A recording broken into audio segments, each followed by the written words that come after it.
ये किसने कहा आपसे आंधी के साथ हूं, ये किसने कहा आपसे आंधी के साथ हूं, मैं गोडसे के दौर में गांधी के साथ हूं।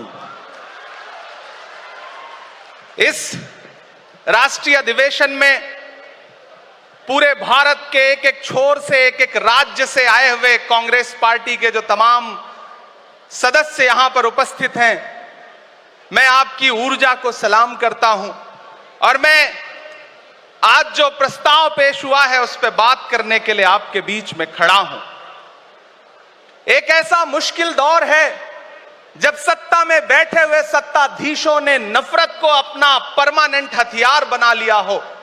ऐसे समय में कांग्रेस पार्टी देश के हर कोने में जा करके मोहब्बत की बात कर रही है, प्यार की बात कर रही है और इस जो कार्यक्रम का नाम है वो न्याय पथ है।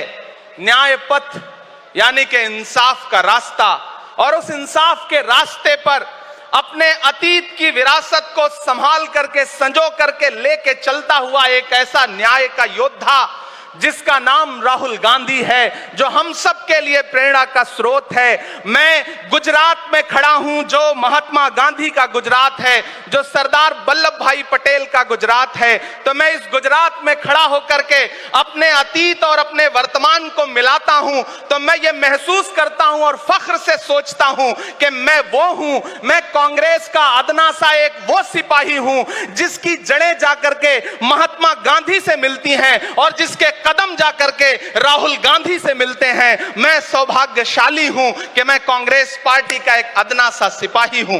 साथियों, मैं कोई लंबा चौड़ा भाषण करने के लिए नहीं खड़ा हूं, बस आपसे यह कहना चाहता हूं, ये जो न्याय का पथ है, हम सब इस न्याय के पथ पर चलने के लिए संकल्पित हैं। हमारा समर्पण इस न्याय के पथ के लिए है, हमारा संघर्ष इस न्याय के पथ के लिए है। मेरे भाई शशि थरूर जी बोल रहे थे, सचिन पायलट जी ने बोला, हमारी बहन गेनी बहन ने बोला, उसके बाद इमरान बोल रहा है। इन चार नामों में ही आप ये पाएंगे कि उत्तर से लेकर के, दक्षिण से लेकर के, गुजरात से लेकर उत्तर प्रदेश तक कांग्रेस यही तो है। कांग्रेस यही तो है, देश को समेटने और एकजुट करने का नाम कांग्रेस है। मुझे याद है कि जब कन्याकुमारी के साहिल पर खड़े होकर के, समंदर के साहिल पर खड़े होकर के हमारे नेता राहुल गांधी जी ने कहा था कि मैं 4000 किलोमीटर चलूंगा, एक नारा लगाऊंगा, नफरत छोड़ो भारत जोड़ो। हम सारे लोग उनके कंधे से कंधा मिला करके, उनके कदम से कदम मिला करके 4000 किलोमीटर चलते रहे। मैंने देखे हैं राहुल गांधी जी के पांव के छाले, मैंने देखा है उनका बहता हुआ पसीना। लेकिन हम आपसे पूछना चाहते हैं और इस स्टेज पर मौजूद कांग्रेस पार्टी के अपने तमाम वरिष्ठ नेताओं से भी यह निवेदन करना चाहते हैं कि जिस पथ पर, जिस इंसाफ के रास्ते पर राहुल गांधी इस मुश्किल वक्त में निकले हैं, हम उस लड़ाई में किस तरह से, कितने जोश के साथ राहुल गांधी जी के साथ खड़े हैं, यही तय करेगा।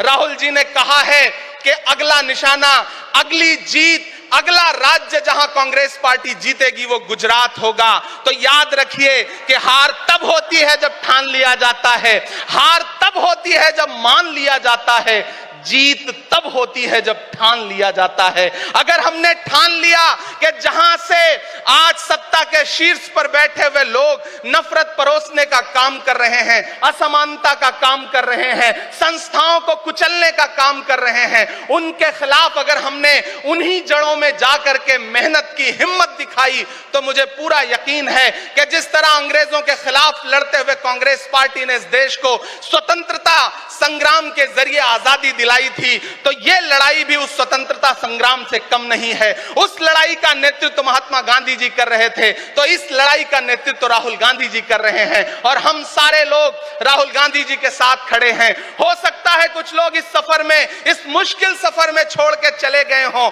उन्हें नजरअंदाज करिए और एक नई पीढ़ी, एक नई ऊर्जा के साथ राहुल जी के साथ खड़ी हो। मैं तो कहना चाहता हूं कि कांटे गुल के साथ नहीं चल सकते। सकते हैं, बुज़दिल खुल के साथ नहीं चल सकते हैं, रास्ते में जो छोड़ गया उसे जाने दो, सब राहुल के साथ नहीं चल सकते हैं। आप सारे लोग, हम सारे लोग और इस देश के लाखों लाख करोड़ों करोड़ लोग राहुल गांधी जी के साथ खड़े हैं। और यहां खड़ा होकर के इस देश के पिछड़ों को, आदिवासियों को, दलितों को, अल्पसंख्यकों को मैं सबको भरोसा दिलाते हुए इतना कहना चाहता हूं कि मेरे भाई, कांग्रेस ही है जो आपकी असली लड़ाई लड़ रही है। मुझे वो दिन याद है कि यह सरकार जब एक बिल लेकर के आई तो रात के 3 बजे भी आदरणीय सोनिया गांधी जी राज्यसभा में मौजूद थी इस देश के लिए, इस संविधान के लिए लड़ाई लड़ने के लिए। और राहुल गांधी जी भी लोकसभा में मौजूद थे उससे एक दिन पहले। जिस संजीदगी के साथ वो लड़ाई लड़ रहे हैं, हम सारे लोग उनके साथ खड़े हैं। और मैं ज्यादा भाषण नहीं करूंगा, जाते जाते बस आपसे इतना कह के जाना चाहता हूं साथियों कि यह न्याय का पथ और एक छोटी सी कविता, और उस कविता का जो शीर्षक है, उस कविता का जो हीरो है वो मंच पे मौजूद है। मैं चाहता हूं पीछे तक एक बार दोनों हाथ उठा करके तालियां बजाएं। मैं अगले 1 मिनट के कविता सुना करके यहां से आपसे विदा लूंगा। कन्याकुमारी से जो सफर शुरू हुआ था वो अहमदाबाद तक लगातार जारी है और आगे भी जारी रहेगा। और कल ही राहुल जी परसों बिहार से लौटे हैं, तब यह कविता मैं सुनाता हूं कि उदास मौसम बदल रहा है, उदास मौसम बदल रहा है, धुएं का पर्वत पिघल रहा है, दिलों में लावा उबल रहा है। सुबह सुबह जब हुजूम लेकर सफर पे निकले तो यूं लगे है कि जैसे सूरज निकल रहा है। वो चल रहा है, वो चल रहा है। वो कह रहा है कि नफरतों से जो दिल है टूटे मैं जोड़ दूंगा। एक नारा नफरत छोड़ो भारत जोड़ो, एक नारा नफरत के बाजार में मोहब्बत की दुकान खोल ली है। वो कह रहा है कि नफरतों से जो दिल है टूटे मैं जोड़ दूंगा। वो कह रहा है हर एक दरिया हर एक तूफान को मोड़ दूंगा।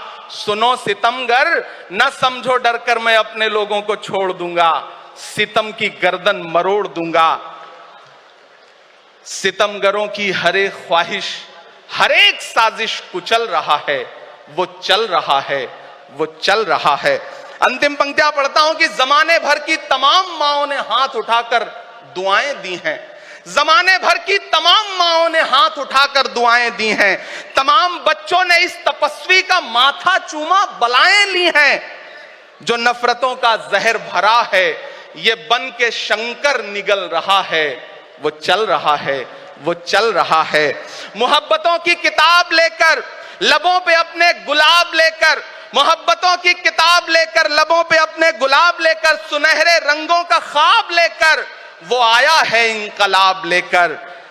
बलाएं रास्ता बदल रही हैं, फजाएं खुशबू में ढल रही हैं। ये नफरतों का निजाम बदले, हिकारतों का कलाम बदले। अगर ये रहबर नहीं बदलते तो अपना लहजा अवाम बदले। अंधेरे बेचैन दिख रहे हैं, कोई जो है इस अंधेरी शब में मशाल की तरह जल रहा है। वो चल रहा है, वो चल रहा है, वो चल रहा है। बहुत बहुत आप सबको धन्यवाद दूंगा।